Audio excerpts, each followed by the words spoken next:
Hello, my name's Scott. This is my fourth guitar lesson video, part of a series on playing piano riffs on the guitar.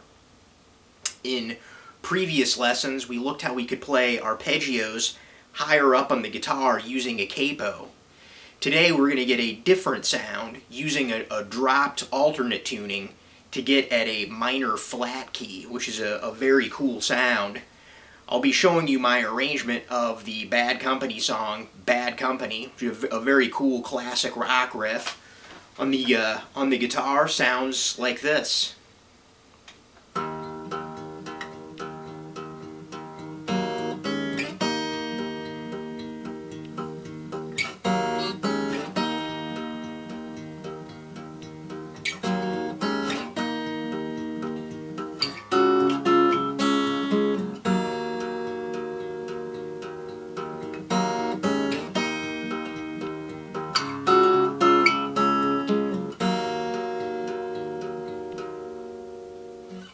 Like so.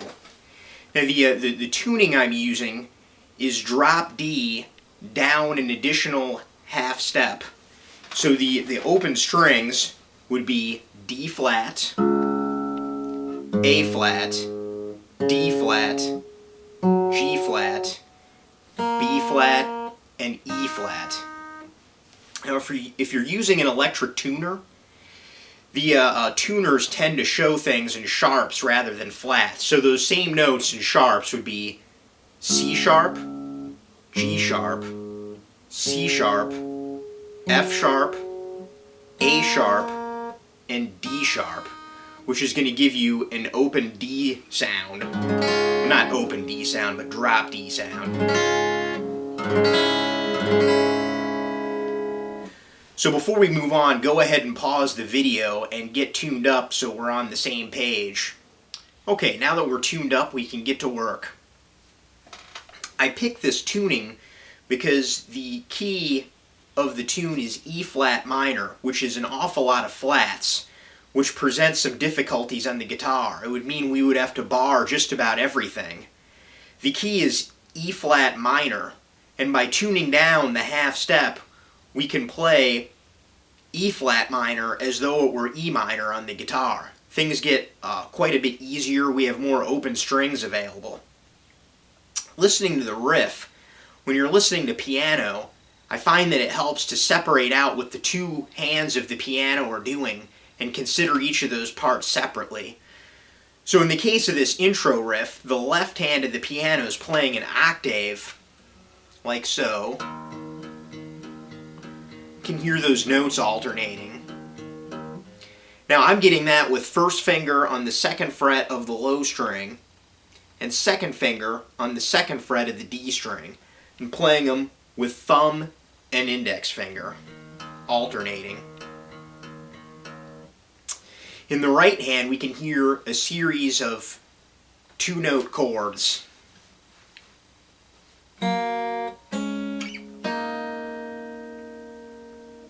And on the guitar, we'll hear them as open third and second string,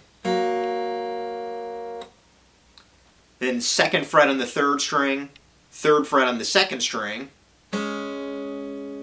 which I'm playing with third and fourth finger, and then shift up 2 frets, and the third one's right there. Open, second and third fret, fourth and fifth fret. Now with the picking hand, that octave is going, and the deal is those upper chords will play with middle and ring finger,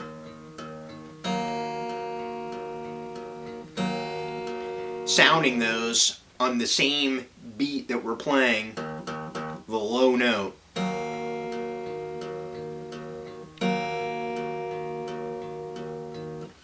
So go ahead and give that a few reps, playing the low note, middle and ring together, and alternating that with the index finger hitting the second fret on the D string.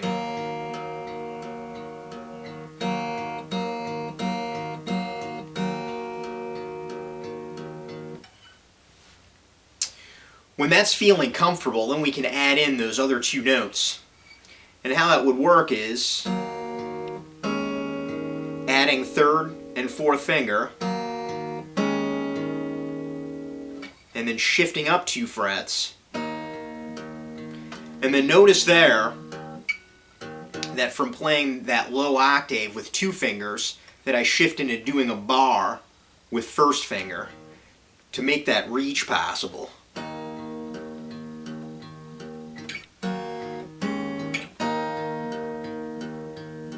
So play through that slowly to get used to that transition, shifting into the bar.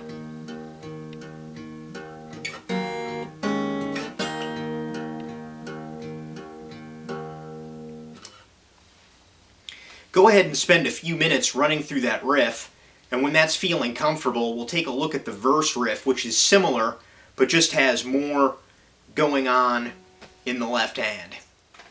So in the intro we had open strings, 2nd and 3rd fret, 4th and 5th fret. The verse phrase goes on up the neck to 7 and 8, 7 and 7, back down to 2 and 3, and then we'll have a short phrase ender, 1 string group lower, 2nd fret on the 3rd string, 4th fret on the 4th string. So all together.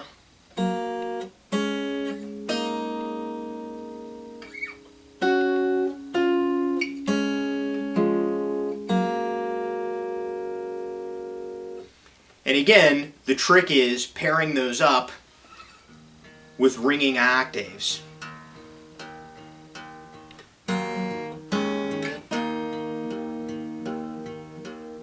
When we shift up to 7 and 8, we'll let go of the first finger, and then the octave will become a lower octave, just the 2 open strings.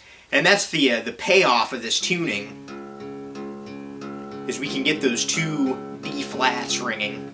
Very cool sound, and of course not too difficult to play. So that part of the phrase where I get 7 and 8,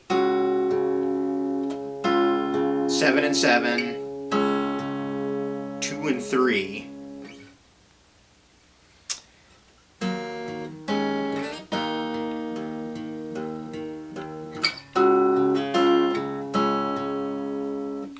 Then what follows that is that open D and 2nd string, or 2nd fret on the 3rd string,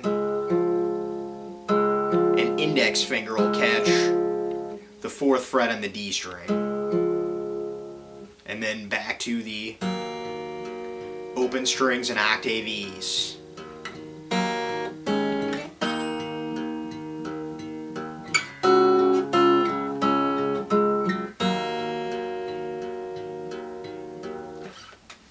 The second verse phrase is very similar with a slightly different phrase.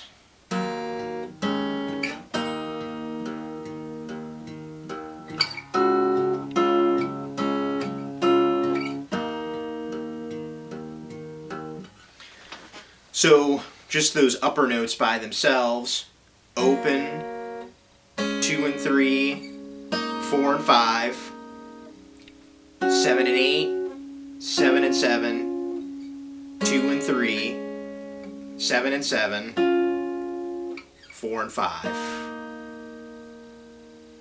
The 2 verse phrases, one after the other.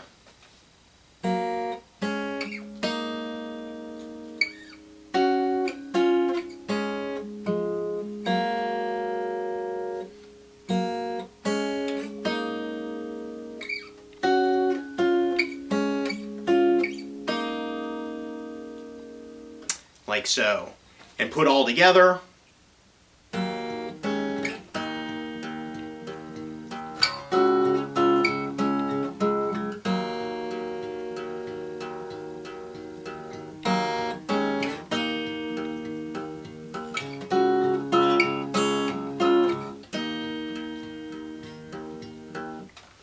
Now after all that, There's also a short phrase ender that's going to work like this.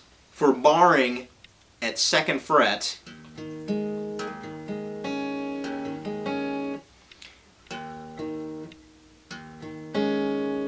and play thumb, index finger on the D string, and then the 2nd and 3rd fret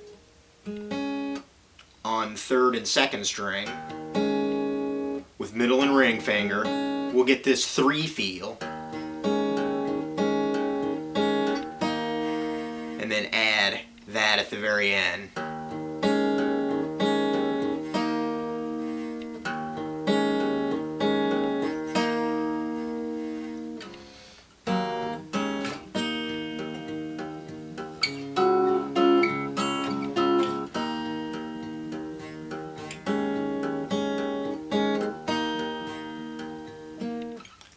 Alright, there are the piano riffs for Bad Company, arranged for fingerstyle guitar. I hope you found working on them to be enjoyable and challenging.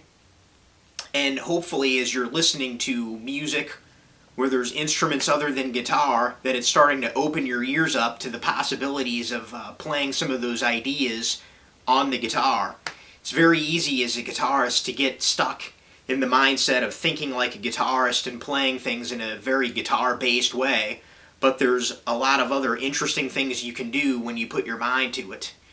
So thank you for watching, and I will be back with another lesson real soon.